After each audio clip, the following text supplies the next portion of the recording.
नमस्कार, माझ्या चॅनलवर आपले स्वागत आहे। आज आपण बनवणार आहोत कोबीची पचडी।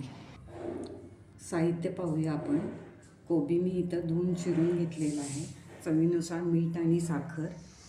फोडणीसाठी आपल्याला मिरची, लिंबू, कोथिंबीर, दाण्याचं कूट।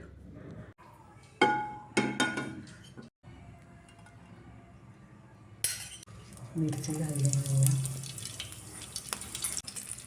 आपल्या आवडीनुसार आपण जिरे पण घालू शकतो। एका बाउलमध्ये कोबी काढून घेते मी। फोडणी घालायची आता। चवीनुसार मीठ, साखर,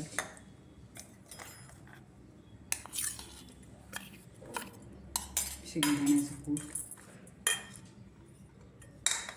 आता आपण लिंबू पिळून घेऊया। आपली कोबीची पचडी तयार आहे।